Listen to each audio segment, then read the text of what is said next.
Medical colleges అంశానికి వచ్చినప్పుడు మన భారత రాజ్యాంగంలోనే ఎడ్యుకేషన్ కి హెల్త్ మీద చాలా ఎక్కువగా మనం ఖర్చు పెట్టాలి.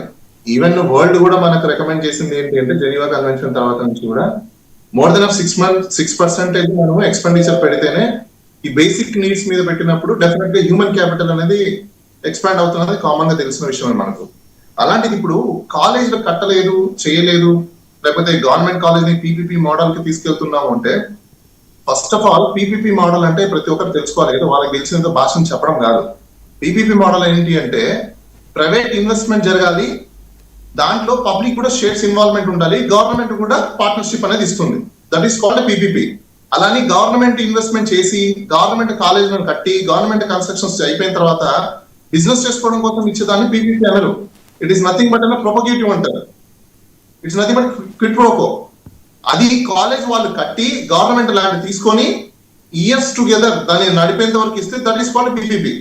అప్పుడు అది బెనిఫిట్ ఉందని మనం అనుకోవడానికి ఉంది. అయితే దాంట్లో కూడా కొన్ని కండిషన్స్ ఉండాలి. ఫ్రీ సీట్స్ ఎన్ని ఇస్తున్నారు అంటే నేషనల్ మెడికల్ కౌన్సిల్ టర్మ్స్ ప్రకారమే నడుపుతారా కాలేజ్, లేదా లేకపోతే ప్రైవేట్ అంటే ఎన్ఆర్ఐ కోటాస్ ఉంటాయి. ఇవన్నీ కూడా గవర్నమెంట్ టర్మ్స్ అనేది ఇవ్వాలి. ఎందుకంటే ల్యాండ్ గవర్నమెంట్ కదా, గవర్నమెంట్ అనేది నథింగ్ బట్ మనమే.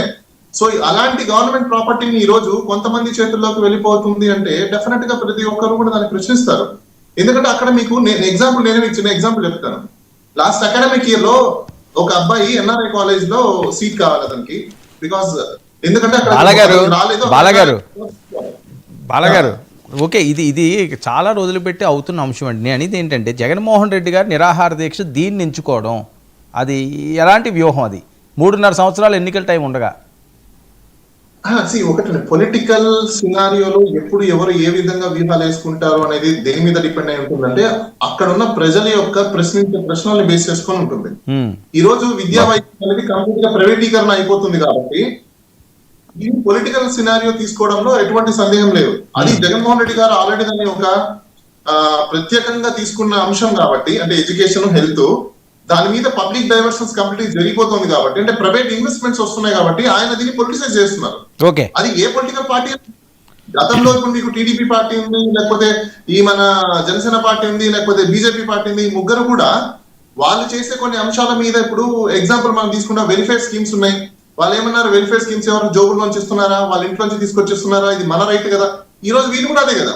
అంటే ఏ పొలిటికల్ పార్టీ అయినా వాళ్ళు పవర్ లో ఉన్నప్పుడు ఒకలాగా, పవర్ లో లేనప్పుడు ఒకలాగా బిహేవ్ చేయడం అనేది సర్వసాధారణం. దాంట్లో జగన్మోహన్ రెడ్డి గారు పెద్ద మినహాయించిన పరిస్థితి ఏం లేదు. ఇప్పుడు ఆయన అపోజిషన్ లో ఉన్నాడు కాబట్టి ప్రతి అంశాన్ని కూడా ప్రశ్నించాల్సిన తత్వం ఆయనకు ఉంటుంది.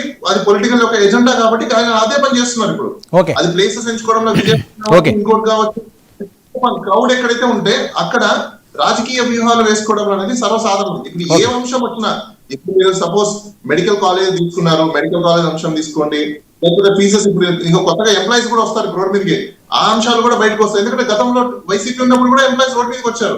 ఎప్పుడు కూడా ఇలాంటి